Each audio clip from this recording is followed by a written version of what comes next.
আয়ারল্যান্ডকে test সিরিজে white wash করার পর এবার টি-টোয়েন্টি সিরিজ জয়ের লক্ষ্যে টি-টোয়েন্টি সিরিজের জন্য 15 সদস্যের দল ঘোষণা করেছে বাংলাদেশ ক্রিকেট বোর্ড। দলে প্রথমবারের মতো ডাক পেয়েছেন মাহিদুল ইসলাম অঙ্কন, আর দল থেকে বাদ পড়েছেন তাসকিন আহমেদ ও শামীম পাটোয়ারি। দলে থাকা 15 জন খেলোয়াড় হলেন অধিনায়ক লিটন দাস, সাইফ হাসান, তানজিদ হাসান তামিম, পারভেজ হোসেন ইমন, তাহিদ হৃদয়, নুরুল হাসান সোহান, মাহিদুল ইসলাম অঙ্কন, শেখ মেহেদী হাসান, রিশাদ হোসেন, নাসুম আহমেদ, মোস্তাফিজুর রহমান, সাইফুদ্দিন, তানজিম হাসান সাকিব, শরীফুল ইসলাম ও জাকের আলী অনেক। 3 ম্যাচ টি-টোয়েন্টি সিরিজের প্রথম ম্যাচে আগামী 27 নভেম্বর সন্ধ্যা 6টায় আয়ারল্যান্ডের বিপক্ষে মাঠে নামবে বাংলাদেশ।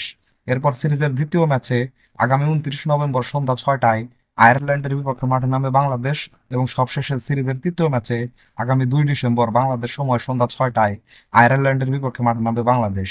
তো বন্ধুরা, ভিডিওটা ভালো লাগলে একটা লাইক দিন। সাথে ক্রিকেট ও ফুটবলের নতুন নতুন আপডেট পেতে এখনই আমার চ্যানেলটাকে সাবস্ক্রাইব করে দিন। সকলকেই ধন্যবাদ।